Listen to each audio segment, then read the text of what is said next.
Welcome to the next episode of Business Blind Spots Exposed, the podcast. Click the subscribe button and follow us. Listening of Business Blind Spots Exposed, the podcast. We've got people online. Tell us where you're coming in from in the chat window.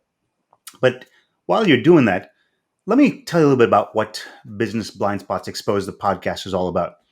As the CEO of Carmo, we're a company that builds culture, better culture for field service and trade companies, pest control, HVAC, plumbing, landscaping. And we use data to help them build a better culture because it creates greater accountability for employees. It creates greater productivity and profitability, sustainability of the business, a better customer experience.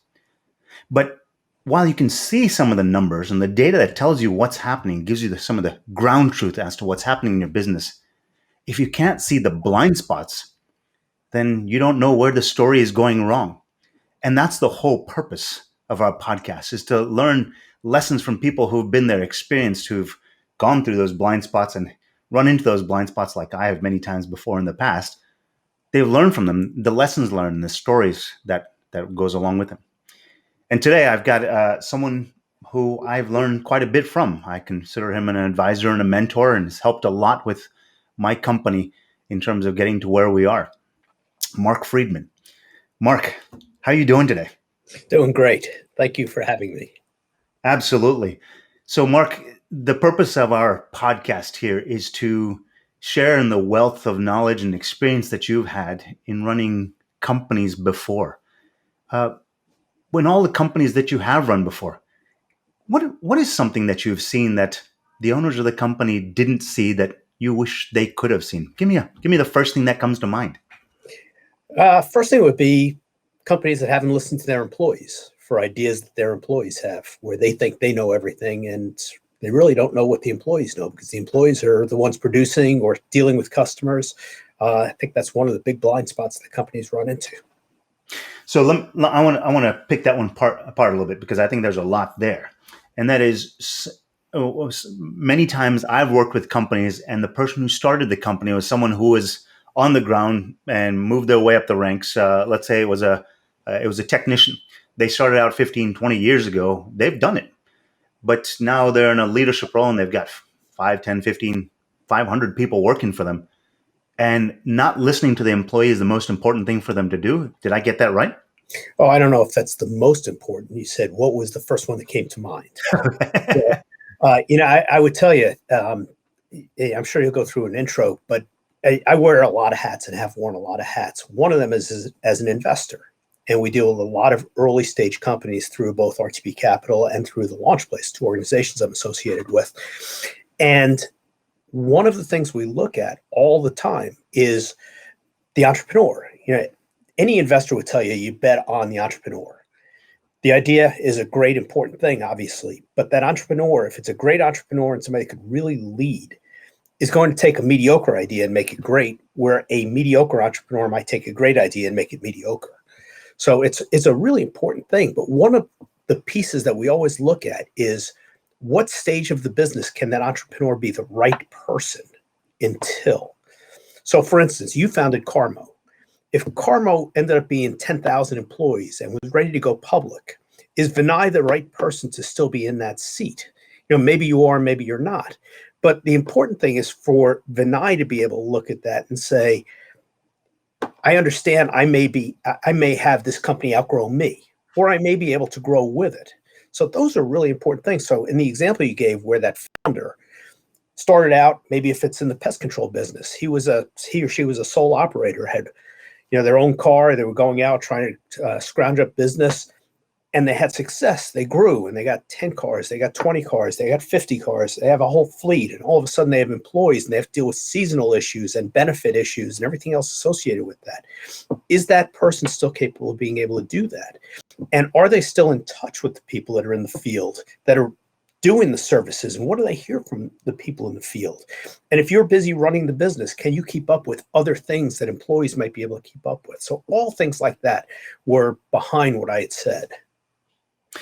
Well, and this is why I was actually excited about when you said yes, you'd come on the podcast, because I think you do have a wealth of experience. I mean, not only have you run a number of companies yourself, having been an investor in a number of high growth startups and some startups that may have gone to the moon, some that may not have.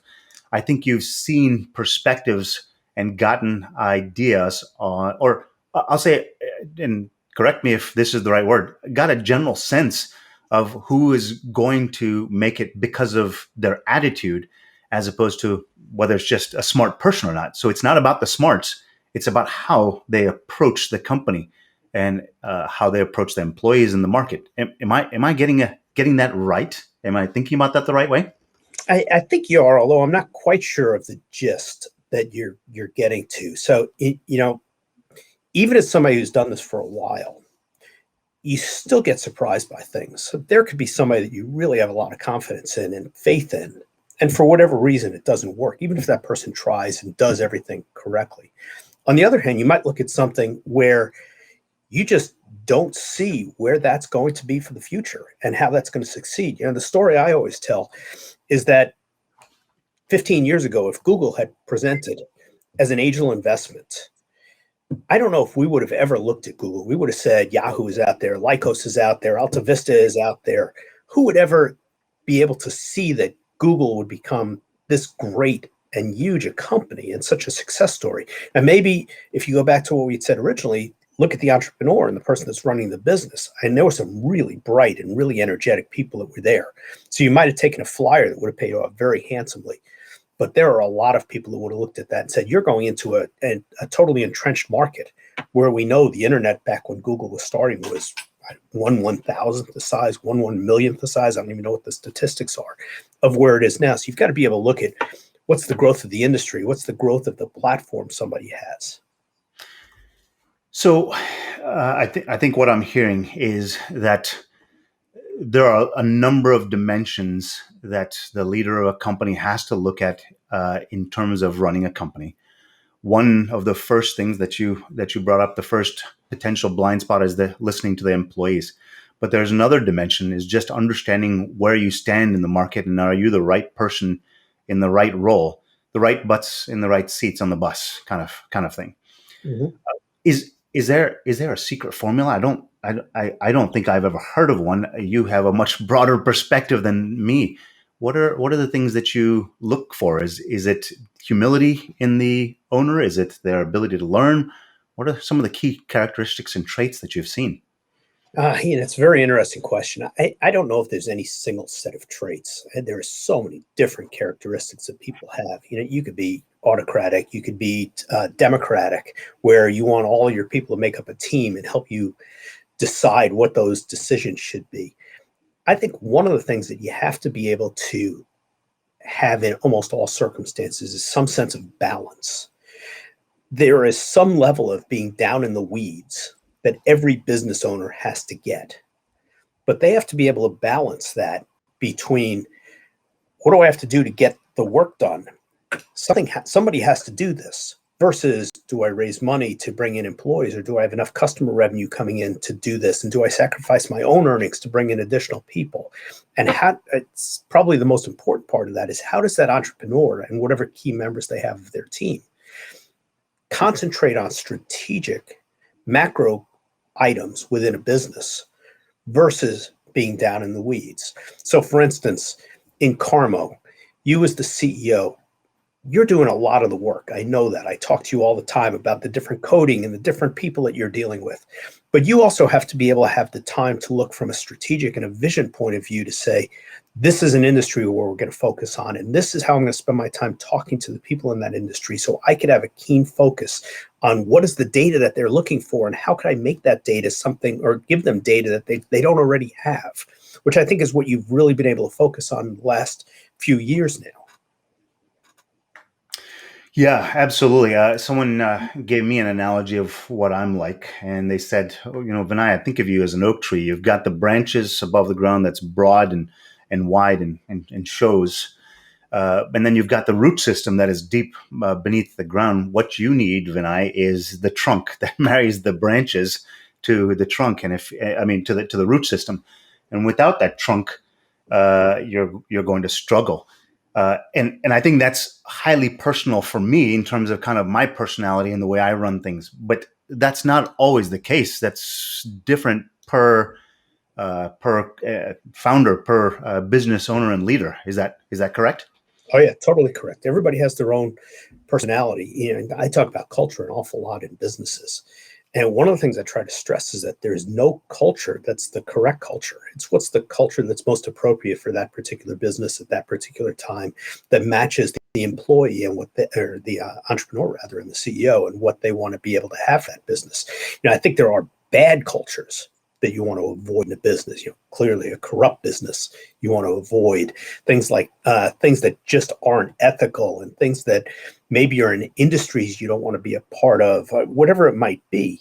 There are cultural things that sit there that you want to avoid. But the positive cultures, there are all kinds of positive cultures. And it's one of the things that makes small businesses really exciting, because you see so many different things and so much energy.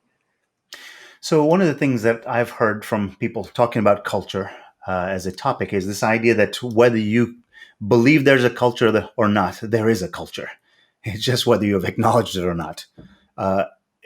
Now, I think the next step beyond that is, or do you choose to create a culture that you want, or you just accept the culture that there is?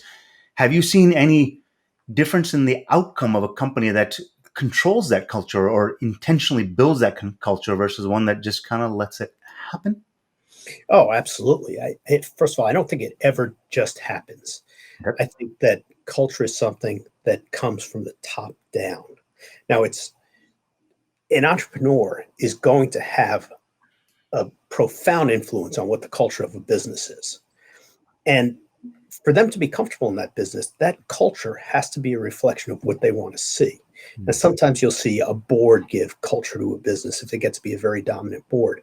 But I'll give you an example. We had purchased a business a number of years ago, and this was actually pre-internet, so you couldn't do nearly the level of diligence that you do today.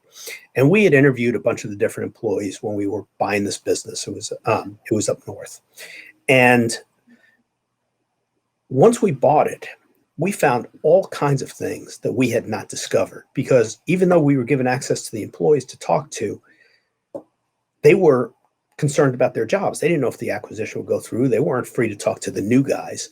Once we were the owners, it was a different story. And to say this was a cancerous culture is an understatement. And unfortunately, cancer in real life and in business spreads. This was a culture of dishonesty and not caring about a reputation. And we came about literally days from closing down this business before we started seeing that the new culture that we wanted to put in there, which was being proud of what you're doing, be honest. And it was in a part of the country where honesty is not always there. I won't say where it was because I don't want to offend anybody. But it really was a huge job to get that culture right. And we didn't think we could succeed in that business with the culture the way it was, nor did we think we'd be able to change it, because there's a lot of things that have to go on to change that culture once it's entrenched. So it's, you say sometimes it happens just by itself. Well, I think that's true. It does happen by itself. You don't sit there and say, you're going to have this or you're going to have this. And, one of the things that people have said to me before, when you start hearing our culture is to be ethical, well, you shouldn't have to say we're being ethical. You should live and breathe ethical if that's your culture. Our culture is customer first. That's something you want to say and make sure everybody hears it. So there are certain things that you do in bed, but there are others that are just the daily way of life that develops in the company. Yeah, and let me give you more context to what I was saying there, because I think there's a question there for you. And that is, there are people who accept, let's say, team meetings, right? We've got a team meeting. We're all meeting on Wednesday at 9 a.m., whatever that number is. And Johnny shows up at 9:01 the first week, and then 6 weeks later it's 9:10, and then after a while everyone else starts to say, "Hey, if Johnny can show up at 9:10, why do I need to show up at 9 o'clock? I don't need to hustle over here either." That acceptance of a behavior, the acknowledgement of that behavior becomes acceptance of that behavior, which sort of becomes that subversive culture that creates over time just because you accepted it. And it just happens. I think in that case, it's happened because you didn't hold people accountable to it. And maybe that's what it is. Is culture all about being able to hold people accountable, not only yourself as the founder, the one setting the pace, but holding everyone else accountable to that culture? Does that Well, make sense? I think you're looking at a microcosm of culture, not Okay. overall culture, but it's something that does influence all of culture. So I'm going to throw it back to you and give you a question with that. Is Johnny the CEO, a senior manager, or a staff employee? Yeah, I mean, in the example, I was thinking he was a staff employee. But even if he was the CEO, if showing up like that, well, you can't hold others accountable if you don't bother to do it, right? All right. So let's look at that situation. And one of the things I would say, I know you want to talk about data and where data can be used in a business, and you're certainly studying things like this in the data that you're gathering. So some of this is data, and some goes back to that listening to the employees. With Johnny coming in a minute, 5 minutes, 10 minutes late on a regular basis, right? If the rest of the people are there, that culture probably isn't that that everybody just kind of meanders in and does what they want. Those employees are probably looking at Johnny and saying, how come I'm working so hard? How come I get there on time? And how come nobody is doing anything about Johnny? And from the management point of view, they may be looking at Johnny and say, Johnny is my superstar salesman. I've got to be able to get away with this.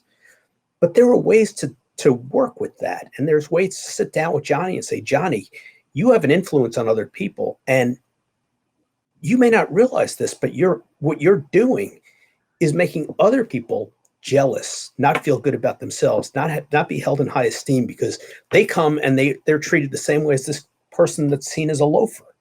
So, it's a dual communication issue.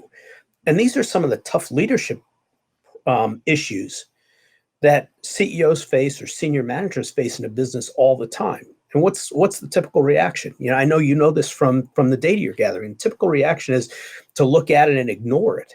And one of the advantages of having that data in there is that you might be able to pick some of these things out and having empirical evidence that says, this is an issue. You may not realize it, or you may be trying to avoid it, but look, this is going to come back to haunt you if you don't do something. And it's having information that you could rely on is a critical piece to be able to make some of those hard decisions. Now, I'll be the first one to tell you, you should not rely purely on data because data can lie. Data can be misleading. Data can be gathered however the person that wants the data desires for it to be done. I can give you a story about that if you want.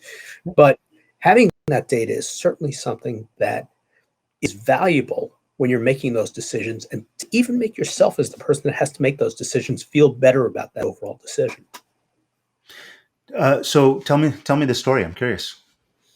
Right. We had another business. I spent the bulk of my career with a local business here in North Carolina. That was an entrepreneurial business. And we were involved in about 24 different businesses over the years in a wide variety of fields that we'd either started or acquired or partnered with others on. So one of those was actually a partnership that we did with the Gallup organization. And everybody knows Gallup from their polls, but they are actually one of the most pure research organizations on the planet. And when we first entered into the agreement with them, we were going to be doing syndicated financial services research. We were taking over a study that they used to do for years. And it was an enormous study. It was actually, again, pre-internet, and everything was printed, and it took up an entire bookshelf for all of the data that was produced. Just an enormous study of American uses of financial services. Before we would enter into that deal, they sat down with us and made us understand the ways that you could use market research data to either tell the truth or tell what you wanted to see. And they were so insistent on having partners that would only go to the truth because the Gallup name was golden. They didn't ever want that Gallup name to ever be hurt by anything. And it was something I really came to respect about that organization. So we had to understand all of these different ways that research is used and data is used to be able to get the answer you want, rather than using data to get the answer that's there.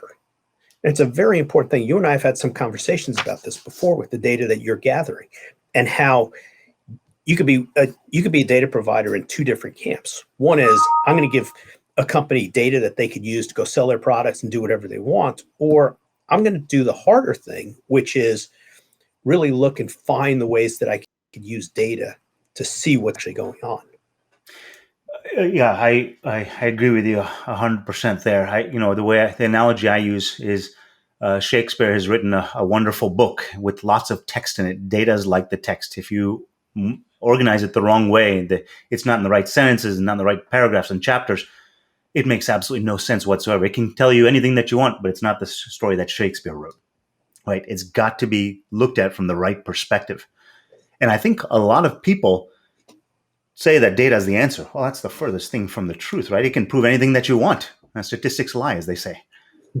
But if you understand what your culture is and what you're trying to get to, then you can start asking a better question. And I think that's really what data should get you to, is asking a better question. Does that resonate with you? Yeah, I think data can be an answer, very often an answer, but you also need to use your own judgment and your own intuition when looking at that. I think the thing that's possibly the most valuable thing about data is giving you a place where you can start. Back to what you just said, it allows you to ask questions. So if I see this data, it gives me a chance to start. Maybe I dig deeper into the data with that, but at least it gives me a start because it's pointing me in areas that might be concerned or areas where I excel and might be able to do more because of how I excel in that area.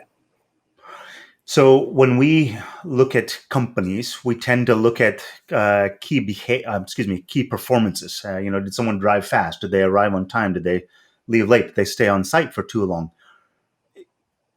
When trying to judge a human's performance, looking at how long they were on site is in my mind a little short-sighted. That's not enough of the story, and I think this is part of what you've said very early on.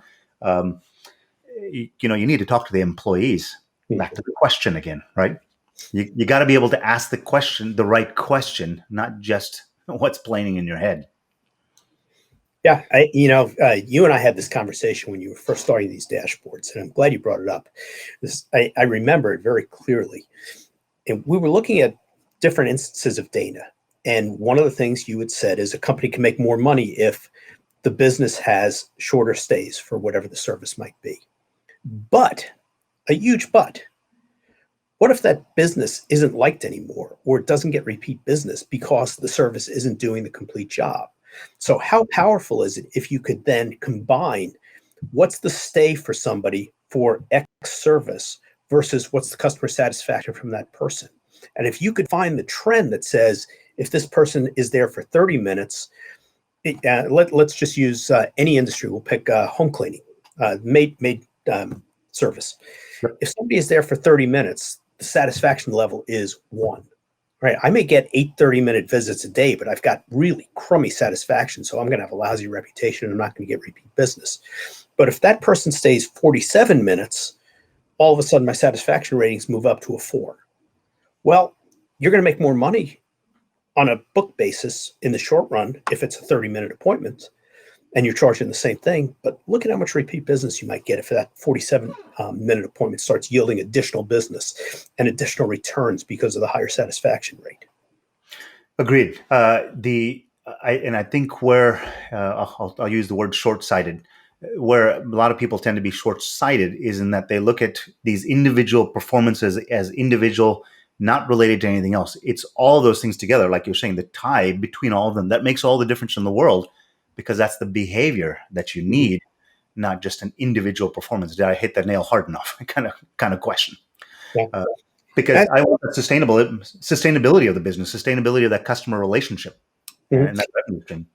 Yeah, and I think satisfaction studies are one of the misused and most important metrics that are out there. And the way it's misused, I was talking to somebody the other day, and they were looking at a product, and it had a bunch of 1s on Amazon. They said, I'm not going to buy it. But I happen to know the CEO of the company. And the reason they were getting 1s is that their product is not geared for everybody. And there are tough cases sometimes that this product won't solve. So if a parent buys this device for their kid and they're desperate for some solution because nothing else has worked and it doesn't work, they're just going to go out there and give a lousy rating to that product. Well, it's not really the audience it was intended for, and it's not the audience that really has those satisfaction ratings, because the product does work for most people, not everybody, almost no product works for everybody. So I remember I used to run a series of conferences, which we were really proud of. They were great conferences. And the key question that we would ask was, would you recommend this conference to a colleague? And we almost always got 100% satisfaction rating, which made us feel great. I used to read every single one of these, and I would take it to heart when I got anything that was lower. We also couldn't use 100% satisfaction rating on our advertising because nobody believes that. And then you get people that are just going to give you a negative so they could see if you actually say 99% the next time. But so we would quote 99 or 98% based on what we were seeing. But I'll never forget, I used to read every single review that would come in.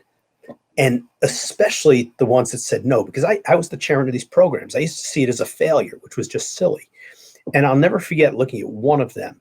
And the reason that they gave us a no, they wouldn't recommend it, was because we didn't cover this topic, this topic, this topic, or this topic. We published the agenda ahead of time. The topics that they had listed weren't anything we would ever cover in a conference like this. They basically went to the wrong conference. But we got a bad review because of their choice that was wrong. And, we went back, made sure our marketing materials said everything that it could to make sure they knew that it was the right conference.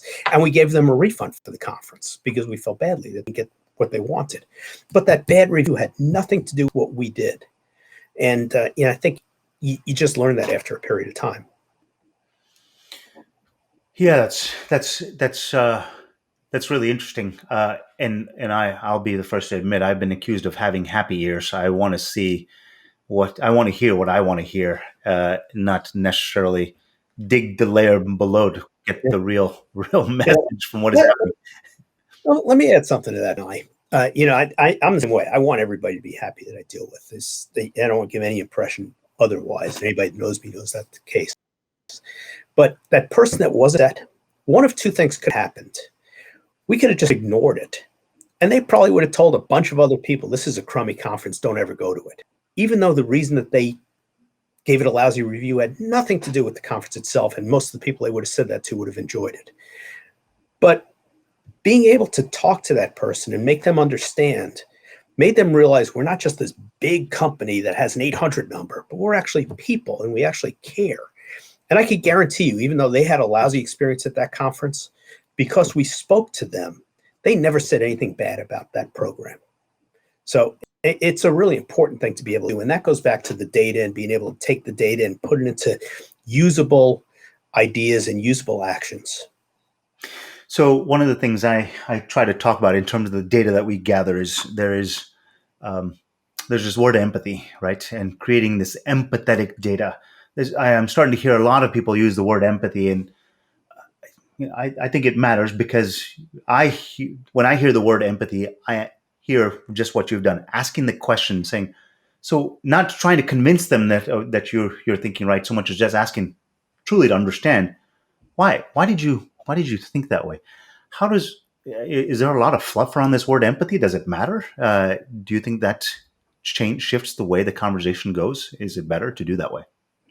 Well, I think it's most people's ideal thing. They want people to be happy, no matter who you are. But you get to a point where you can't contact everybody. If you grow to scale, you're not going to be able to contact everybody. If you're an internet-based business, you may not be able to. So there's all kinds of things that people do now. There's reputation management online for businesses. There are ways to get favorable ratings and ways to try to avoid unfavorable ratings because of the way people look at purchasing products now, which is read what people see as independent reviews. It's a really important thing for a business to do. So I don't know if it's empathy. It goes back to the culture issue that was raised earlier, but it's I think it's a conscientious view that you have to pay to your business. Yeah, and your point about going back to the very beginning, I mean, about that culture. If you've got someone in customer service, you've got someone in sales, you've got a technician who's out there, and someone says, I didn't like what you guys did last time, if they were to actually do it, because most people won't tell you when they dislike something. But if that technician or whoever's on site kind of leans in and says, "Can you help me understand why?" I'd love to understand. That could just potentially You could have gotten the wrong rating, or they could have gotten the wrong impression of the service because what they thought they ordered and what they actually got were two different things, but they didn't know the mismatch, like the conference. But just simply leaning in and asking the question and having a culture where people ask why could fundamentally shift the nature of that relationship. Mhm. To your point, right? Yeah, I think there's a number of ways of doing that. I'll give you an example. During the pandemic, we've had most of our groceries delivered rather than going into grocery stores, just our own little paranoia or whatever you want to call it. So generally, we get food from Whole Foods and it gets delivered. My wife loves Whole Foods. She's a huge Whole Foods fan. And in almost every order, somehow they put something that's not right in the bag. I don't know how it happens, but they've got a culture in that organization they've built, and it was before Amazon owned them, that if they make a mistake, they own up to it. And, they're not anything bad. It's just, somebody was shopping and put something in the wrong bag for you, and they're doing a lot of business. But on their app, you could just go on there and say, I got the wrong thing, or I wasn't satisfied with this, and you get a refund. I'm sure there is a chance, and I'm sure it happens. Some people abuse that. They find out about it, they abuse it. But that's a cost of doing business in Whole Foods' mind. And it goes with that culture. And it's part of the Amazon culture, too. I think almost everybody has had a product that they want to return to Amazon. It's one of the smoothest experiences you could ever have. They've made it even smoother now by having these hubs you could drop it off in different places. And sometimes Amazon says, okay, just keep the product. And I don't know if they have algorithms that say it's more expensive to ship it back, or they just give that latitude to their employees to make a decision. And it's part of that culture. You look at it from a different set of extremes, and this goes back to where does this play for different businesses and what's right. Neiman Marcus had a reputation for years that they would take anything back, and there were stories of how they took products back that weren't even sold from their store, and they knew it wasn't sold just because they were a high-price provider and they wanted extreme customer satisfaction. Something like that, a policy like that, would never work in a place like Walmart. And it's not because Walmart has a worse culture. It's just a different culture. They're selling things at a much lower margin. They're not designed to operate like that. Now, I think Walmart does everything they can to make their customers satisfied as well. Not saying they don't. It's just a different way of looking at things. And it goes back to that point. There's no right or wrong culture. It's just the culture that is right for you. I think the more important thing is make sure the culture matches your business and what you're doing. One of the things, we're in such a heavily charged political environment today. One of the things that I've seen that's been very detrimental to some companies is letting their political culture be part of what goes on in the overall business. And there are all kinds of ways to look at that. You could look at businesses today that are being boycotted because of position. Disney got boycotted a number of years ago because of policies they had, and there's companies that get boycotted from the other side. But what I'm talking about is when you're just sitting down with somebody, trying to do business with them, that they're going to be a vendor or they might be a customer of yours, and you say something like, Donald Trump is the greatest president in the world. Right? I'm just bringing that up, not because I'm taking a side one way or the other, but it's about the most charged statement you can make today from either side. Right. Where does that belong in your business conversation? If somebody feels the way you do against or for somebody, that's fine. But why bring something like that in, and no matter how much you care about it? Because it could influence whether you do business or not. That's part of culture. And if you, as the head of an organization, are bringing those kind of things in, that's going to go on throughout the organization as well. Because again, that culture, it's what people see from the top. So it's there are all kinds of things that go along with that. And I'll give you an example of where I thought I played the right way. When Obamacare was being introduced, this goes back to the conferences that I talked about. I'll never forget, I always open my conferences up by saying, these are educational conferences. We don't take a position on things one way or the other. We're trying to present information that you could then go back and make decisions for your own business. So when Obamacare was first coming into play, I'll never forget, I had two people come up to me at the same conference. One of them said, Mark, you're full of beans. You just totally support everything that Obama does. And it doesn't matter what Obamacare is like. You love the guy. And I said, boy, I must have said something that I really didn't mean to say, because I never want to have that in a public forum. That same conference, somebody came up to me and said, Why do you hate Obama so much? Obamacare actually has really good benefits to it. You should be objective about it. And I figure if I have two people tell me the exact opposite thing at the same program, I probably was in the middle and stayed that line of being educational. I think that's a fair assessment. It's actually a true story. That's pretty funny. So we've talked about it, touched on a couple of blind spots. There's got to be balance between seeing the big picture strategy and also being in the weeds. We've talked about being intentional about your culture and creating it the way it fits your specific business, as opposed to just letting it kind of build by itself. What are other blind spots that you've seen in all the years that you've spent in and around running companies, investing in companies? Oh, for some reason, I'm just reminded of this Billy Joel concert I went to a number of years ago at PNC Arena. And Billy Joel looked up at the scoreboard and said, "When did my dad get here?" I think I have gray hair. I've only been in business. I'd like to say I've only been in business for 3 years, but I've got the gray hair from all those blind spots. I wish that was true. So I feel like Billy Joel in that, now I've gray hair. I could sit there and talk about some of the things that I've seen. So there's a wide range of things. So let's just pick some out. Use of attorneys. Okay. I mean, everybody likes to pick on attorneys. I'm not going to pick on attorneys. I think they're a very important part of business, and I would throw this other professionals into the same category. One of the blind spots that entrepreneurs have, especially young entrepreneurs, is that when they hear something from an attorney, they don't have the experience always to go back and challenge that attorney. Sometimes attorneys make mistakes. Very often, attorneys will take the most conservative position for something because their role is to protect their client. And you have to remember as an entrepreneur that you have to do business. Sometimes the attorney is going to tell you, you might have this risk or this risk or this risk. Take that information and evaluate it versus the business opportunity you have. And this is in no way saying operate even in the gray or past the gray.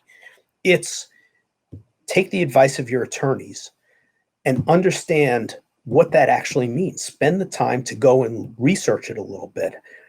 It doesn't mean go read the tax code or read the legal doctrines, but do some research. Figure out where you might be able to change what you want to do so the attorney's red flag isn't set off anymore, and you might be able to do what you need to do.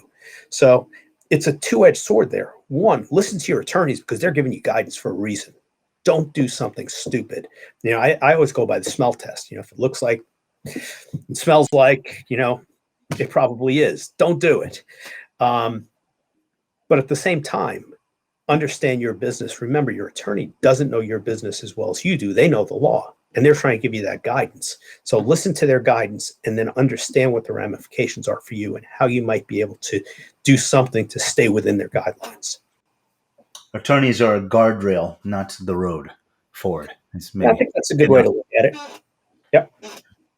Yeah, and you definitely don't want to cross where that's a guardrail, and they say don't cross it. Yeah, that's right. Well, because you'll need another attorney at some point to bail you out, which is bad. I feel like throughout the course of that conversation about the attorney and that blind spot that I should have been raising my hand the whole time, because I think I have definitely fallen into that trap myself many times. We all have. What else? What else do you see? I'm getting some good ones here that I'm starting to look at myself a little differently already. Well, that's bad. Since I've been advising you, I should have been telling you these things. Right? It's my fault. Well, I'm getting them a conversation by conversation in the past. Now I'm getting them all in one conversation, which is better. This is faster for me. All right, let's go back to the employees, and we talked a lot about that earlier on. One of the views that I've had, and I've been right about this most times, is that if an employee is going to get fired, forget that somebody's getting laid off because business is doing well, isn't doing well, and you have to make job cuts or things like that. Even in that circumstance, this usually holds. But one of the views I've had is that if you're doing your job as a manager right, and an employee needs to be fired, they should know they're getting fired before it ever happens. Because if you're not doing your job right, you haven't said anything to that employee. They don't know they're doing something wrong. And I think that's a business blind spot because those types of conversations are so hard. I can't tell you how many personnel reviews I've seen over the years that just says, Vinay, thank you for coming to work. You do a great job. Keep coming to work. And by the way, if you could, please, Johnny, don't be the minute late to the meetings. Instead of sitting down and trying to do personnel development and coaching that person and helping the person, it's so much easier just to be non-confrontational and say, Vinay, you're a great guy. You're doing a good job. Then 3 months later, say, Vinay, I'm sorry. I've got to get rid of you. You're just not doing a good job. Do the things that are fair to that person. Employees, your job for an employee has huge ramifications, not just on the disruption that you're going to have in your business from that employee being a bad employee there, or having a hole once you have to get rid of that employee that you have to fill. Remember, that employee is also a human being. Their self-esteem is hurt when they get fired or they don't do a good job and they haven't heard anything about it. They're going to look at it from their lens. There's always two ways of looking at things. They're going to tell everybody that this was a crummy company. They just fired me for no reason. Where, again, it's similar to that situation with the customer that wasn't happy. If you do your job communicating, you could avoid so many things. And communication, as I think anybody that's been in business knows, is a really hard thing. It takes a long time. It takes much longer than you anticipate, because once you start communicating, it's a two-way process. It's not just me having a conversation and Vinay listening. It's me talking to Vinay and Vinay talking back. And that conversation where I might have 5 minutes of stuff to talk about could turn into an hour. And that other 55 minutes of conversation could be chock full of, these are the reasons I can't do my job. Do you know these roadblocks that sit here in this company for people to be able to do their job? And you might get enormous information out of that. So one of the blind spots is not wanting to face the realities that you have in your business and not wanting to face some of the hard things, especially personnel related things that managers, leaders of businesses need to be able to do. I agree with that, and I like to say I preach some of that. I mean, in terms of studying the data and being able to get the data, setting clear expectations as to what is the goalpost. If they don't know what the goalpost is, how can they succeed? And so oftentimes, I mean, I just had a conversation with someone yesterday. They said, I onboarded a brand new employee. Then I found out 6 months later when I said, hey, how come you're not getting there? They said, well, this is what I was going north. And I was expecting them to go south, or whatever the case may be. If you're not setting the goalposts for them, you're not consistently telling them where those goalposts are, how can they get to the goalpost? I think that's kind of what I'm reading between the lines here and communicating that with them. I want you to show up early to the meetings or be on time to the meetings. Is that right? Yeah. And I think especially today, probably more so today than I've ever seen in my career, there are a lot of generational differences within workforces. And some organizations can handle that really well. Some can't. I've seen organizations that have gone in and this is pre-pandemic. Everything has changed. It's kind of ironic that this will be the subject that I brought up. But I've seen people that are older managers go into an organization that had a young workforce and take away the ability to remotely work. People like the flexibility. They were all 20s and 30 somethings, and they would work from home periodically, whether it was because of childcare or they had things they needed to do, or they just didn't feel like coming into the office someday. And when you take that away, you've just changed that culture in the organization. Not only that, you've gotten some people that really have been alienated, or, one of the favorite words today, disenfranchised. Ironic, because everybody has to deal with remote workforces today, and we see how effective that can be. So I try to understand, if I walk by somebody's office, again, pre-pandemic, and I see an employee sitting there doing work and they've got a set of AirPods in and they're listening to music, and I couldn't sit there and do work listening to music. I've got to understand they're not me. Maybe that's the way they work, and they're just a younger employee or an older employee or whoever it might be. At the same time, I think younger generations need to understand that there is some level of experience that gets gained from being in business for a while or being out in the world for a while. But at the same time, the people who have been out in the world for a while have to understand that the younger generations might see things that you don't see the same way. I've looked at a couple of companies where they use, I'm very computer literate. I've been a computer person my whole life. I go into some organizations, they use communication platforms that I've never even heard of, or if I've heard of them, I can't figure out what they are. They're a great way to communicate within these organizations, and they work. I can't go in there and say, send emails. I didn't realize emails were an old person's way of communicating. So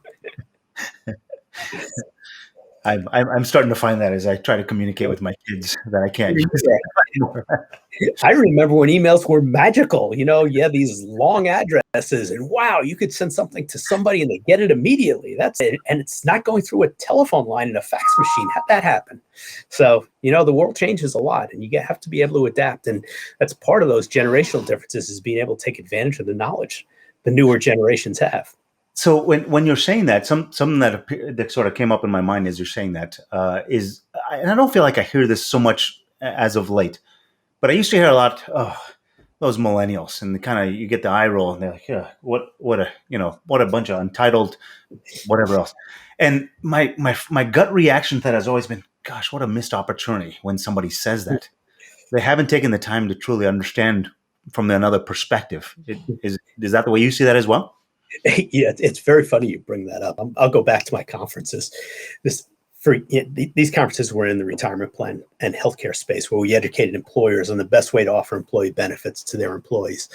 There was an enormous focus on communicating with millennials, whereas people got tired of hearing about millennials, because every communication session, it was, well, you can't send out something in the mail, and you can't send out an email, and you have to go through this channel and this social media, and this is the way to get through to the millennials. I opened up one conference. I probably got one of the biggest laughs that I've ever gotten at a program. The slide was, millennials are people too. And I realized from listening to some of the tapes from the programs, we were objectifying millennials. You were looking at them as, all right, this is this object that you have to be able to do this and this to. It's their people. They respond to things the same way other people do. They just use different tools to get that response. And don't forget that they're people. So, I do think that there are stigmas and stereotypes that go with every generation. And, as generations age out, you start looking at them and saying, this was such a great time. These were such, caring people. How did we get this generation? I think you could go back through eternity and see those things. So I've gotten so wrapped up in kind of the conversation here, I completely forgot to call out for people to chime in. And Matthew, thanks for chiming in. He said, younger people are motivated by different rewards too, more time off versus more money. It's a very interesting point. I mean, his point is, hey, look, what may have motivated you is not the motivation for someone else. Did you know that? It's kind of the question there. Yeah, I think there are two questions there. One is, do you know it? And a lot of people don't. And two is, what do you do to address it? And even more people don't address it. Matthew, that we talked about that in our conferences all the time. There are different benefit programs. If you take the traditional benefit program that everybody was used to for a long period of time, you have your healthcare, you have your retirement plans, and you don't address some of the other things like pet insurance or additional time off, you're missing the boat with the people that are a sizable, maybe a majority of the workforce today. It's an enormous issue. I'm glad you brought that up. And it reminds me of a story. My nephew, who is now 26, he called me when he got his first job, and he was going to work for a high-tech company up in Boston. He said, Uncle Mark, this company offers unlimited vacation time. That's the greatest thing in the world. I could take as much time off as I want. And I said, Adam, you do realize that they care about you being in the office, and just because they say you can take as much time off as you want doesn't mean you really can. You have to plan it out and be judicious about it, because they're still going to evaluate you based on how you work and what you contribute to that company. So he understood that. It was just, when he saw the benefit, it was like, wow, that's amazing. So, Mark, I will tell you, I like to think myself is somewhat in touch. I think this is the sign that I am not, is that I think I am. As I've been evaluating social platforms to use and kind of reach the audience that I want to with our message, started looking at a bunch of things. Someone suggested, hey, why don't you look at TikTok, because there's so much velocity and momentum to TikTok. I got to tell you, the first time I looked into TikTok, you see me scrolling through this thing, and it's just like, I have no idea what's going on here. So I've started spending a little more time with it, just kind of to reset my perspective. But even for me, it's clearly there are things that I don't understand, and I don't know when I don't know. Well, I will tell you, as the father of a teenager and a 20-year-old, there's a lot of TikTok around our house. And I could tell you, I don't think there was anything in current event. Well, I shouldn't say anything. It was lots of things in current events that have opened their eyes. But probably when TikTok was almost banned because of the supposed Chinese influence in it, boy, did that create an outrage. Yeah, and then another one that's out there, Clubhouse. It's a very exclusive place. You can only get in if you've got an Apple-based platform. And someone said to me, someone a little older than me said, "I don't get this. So basically, it's audio. Isn't that radio again?" I said, "Yeah, I think there's something there, but I think it's slightly different than it as well." And they said, "It's just radio again. I don't need to listen to that stuff." I'll have to ask my kids about that. They might be hiding that one from me. So coming back to some blind spots, I heard about Billy Joel getting old. Attorneys are guardrails, not the road itself. Getting old is definitely not a blind spot. We realize it. And I like this one about if the employee is about to be fired, that should not come as a surprise. And I think, from my point of view in the data, it's also a lot easier to take an action if you want to, and hopefully that there's an opportunity to correct as opposed to take action. Is if they don't know how they're performing against your measuring stick, well, is that really even fair to try to fire them? I think, and that's part of your point, right? It should not come as a surprise to them at all. Mm-hmm. Hey, I want you to be A status, and you continue to perform at a C. I've told you, and I've told you, and I've told you 3 times. I haven't seen any change. Well, they should see that come in as well, or self-select themselves out. Is that the right way people should think about it? They communicate your intent, right? I'll give you a little warning about that. A lot of businesses figure that Johnny, who you used before, is not happy. They're just going to quit. So they treat him more rotten, trying to induce them to quit. They may not quit because Johnny may not be employable or readily employable. And you're just letting this problem spread. And the problems are never isolated to just Johnny. They spread to other employees, and they make other employees malcontent because of the issues with Johnny. So their employee issues just need to be managed. Development issues are really important. Help your employees develop, help your employees grow. And there's a reality that sits there that some businesses may have employees that outgrow the business. That's not a bad thing. You're still helping that person, and you hate to lose that person. But understand, you can't give a career path to every person for their entire career. There's no business that can do that. So you will lose people. Lose them for the right reason, that they're outgrowing you, not for the wrong reason, that they hate you. So I recently joined EO, the Entrepreneurs Organization, because there's lots of training and lots of forum where you can talk to others about sort of the challenge you're having. And one of the people told me about a business owner down in Florida. She runs a bunch of schools, and she's got 250 employees. Most all of them are high school students, so a younger population. But when you walk into the place, the culture you can feel the culture as soon as you walk in. And the point was, well, you can do this with younger people. It's not just older folks. And they said the way she does this is she goes to every employee whenever they're going to have a conversation. She starts out with says, "I love you, full stop. But I have some expectations of you. And if you don't meet those expectations, I'll miss you." Mm-hmm. It seems to me like that's a very efficient way to say, hey, look, I've got some expectations and here's how I'm measuring you. If you don't want to measure up to that, that's perfectly okay. I still love you, but maybe you're just not the right fit for this place. And give them the opportunity to invite themselves in or invite themselves out. Does that make some sense? Yeah, I think today's world, you have to be careful about the message. If you say, I love you, somebody could take that the wrong way. As good-hearted as it is, I hate to say that. I shouldn't say hate. Somebody will take that the wrong way. But it's a very tough time to know exactly what to say in very many circumstances. I remember a number of years ago, we had somebody who was working for us, who was a really great guy, but he was very touchy-feely. And actually, I was reminded of this when Biden was running on the campaign trail. Somebody accused him of being too huggy. right? This person was really huggy. He didn't mean anything by it, but some people really took offense to it. And when you look at it through today's eyes, you see why somebody took offense to it. They really should have. And you have to be cognizant of that in business. And that's where employee surveys could come into play, especially if they're anonymized. Find out what people really think. One of the things that I've always believed is that employees know more than you give them credit for. They know what's going on in that business.